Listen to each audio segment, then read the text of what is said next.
Depuis hier jeudi et encore aujourd'hui, les partenaires sociaux se succèdent à Matignon pour un deuxième cycle de concertation sur le futur système universel de retraite. C'est une promesse de campagne d'Emmanuel Macron. Ce projet de loi entend instaurer une retraite par points, plus lisible, plus équitable dès 2025.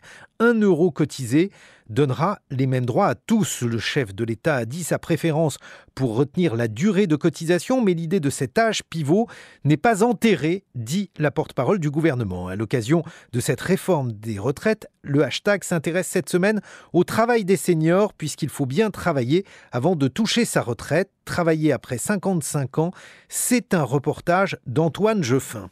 Lundi, Paris 15e, 17h, c'est la rentrée des classes. Martine Damerman, 68 ans, sort d'un immeuble. Cette retraitée de l'éducation nationale, ancienne prof agrégée d'art plastique, vient de donner 1 heure de soutien scolaire à un élève de primaire. On a fait tous ses devoirs pour la semaine, de CM2, du calcul, de l'orthographe. Il a goûté aussi, très important. Et on a fini, non pas par du travail, mais par un Mr Bean, ce qui n'est pas très sérieux. Mr Bean, c'est un humoriste anglais. Ça fait longtemps que vous le connaissez, l'enfant ? 3 ans. 3 ans exactement, et bon, on a créé un lien très, très agréable, et j'ai plutôt l'impression que c'est mon petit-fils plutôt qu'un enfant comme ça anonyme. Martine est contente de maintenir le lien social grâce à ce travail. Garder le contact avec la société, c'était le moteur de son inscription il y a 7 ans à sa retraite sur le site senior-à-votre-service.com.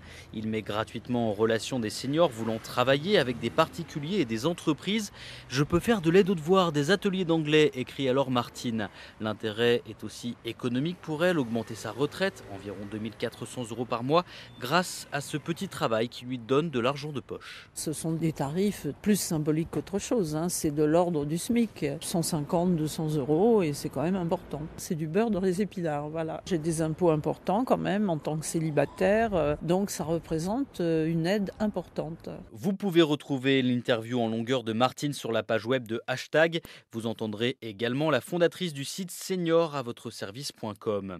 Martine, retraitée qui travaille, n'est pas un cas isolé en France. Selon le ministère du Travail, 4,7% des 65-69 ans cumulent emploi et retraite. Mais avant d'être à la retraite, les seniors veulent encore travailler. Pas toujours facile, 7% environ des 55-64 ans sont au chômage en France. Pourquoi ? Eh bien, en partie parce que les entreprises peuvent être frileuses pour les embaucher.